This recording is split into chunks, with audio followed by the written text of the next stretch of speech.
lembrando que todos os resultados trazidos pelo relatório são do Registro Nacional de Infrações de Trânsito, o RENAINF, né, e cruzado também com outras bases nacionais, como o RENAVAN e o RENASH. E lembrando, né, que a norma atual obriga, né, que os órgãos e entidades integrantes do Sistema Nacional de Trânsito registrem, né, as infrações de trânsito no RENAINF. A gente vê que teve um aumento no número a partir do número de 2017, no número de infrações, e não é porque realmente começou, a obrigatoriedade começou a partir desse ano.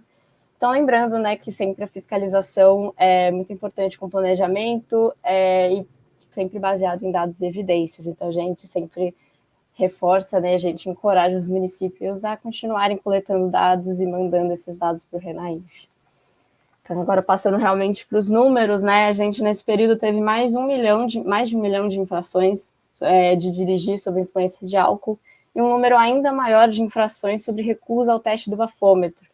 Então, é relevante, né, destacar que mesmo que a recusa do bafômetro tenha vindo só em 2016, esse tipo de infração já ultrapassou a quantidade de infrações mesmo sobre dirigir sob influência de álcool. A maior parte desses registros foram coletadas pela Polícia Rodoviária Federal, seguido dos órgãos estaduais de trânsito, como o DETRANS. Então, a gente também vê que existe pode pressupor uma falta de municipalização da fiscalização, ou pelo menos da coleta de dados, porque realmente apenas 5%, né, das infrações foram feitas por órgãos municipais. E eu tenho certeza que nossos convidados vão ter bastante coisa para falar a respeito dessa informação, desse resultado que foi trazido pelo relatório. Em relação ao período da ocorrência, a maior ocorrência aconteceu nos fins de semana de infrações, então com destaque ao domingo e aos sábados, mas também a sexta-feira aparece ali como terceiro lugar. E a maior ocorrência no relação ao período, né, do dia foi no período da madrugada, seguido do período da noite, né? Ali tá pequenininho, mas a gente vê que a partir ali das 7, 8 horas da noite, o número de infrações aumenta e ele só vai realmente diminuir lá para as 9 horas da manhã. 8 horas, 9 horas da manhã.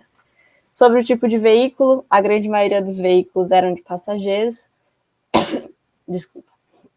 E em relação ao tipo mesmo, né, a gente vê que a maior parte são de veículos leves, então automóveis, caminhonetes, seguidos de motocicletas e ciclomotores, com 16%.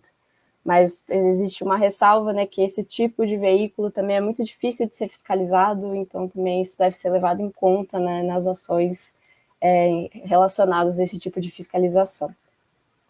Sobre o perfil do infrator, a grande maioria dos infratores são do gênero masculino, com 80%, então realmente é uma grande maioria comparado ao gênero feminino.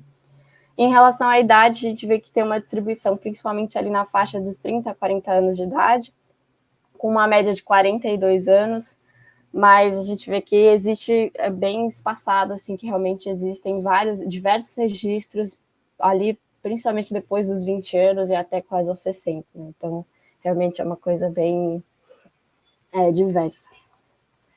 E aí, finalizando, né, em relação aos principais resultados no país, a gente trouxe alguns destaques aqui das cidades que estão com a gente hoje.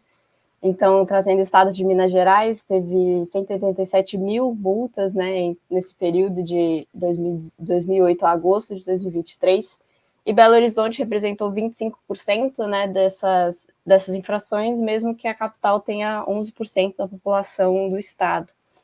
Em relação ao Ceará, foram registradas 18 mil multas, né, nesse período, e a capital Fortaleza representou 22%. Então, a gente vê que as duas capitais ali ainda na faixa dos 25% a 20% das infrações estaduais.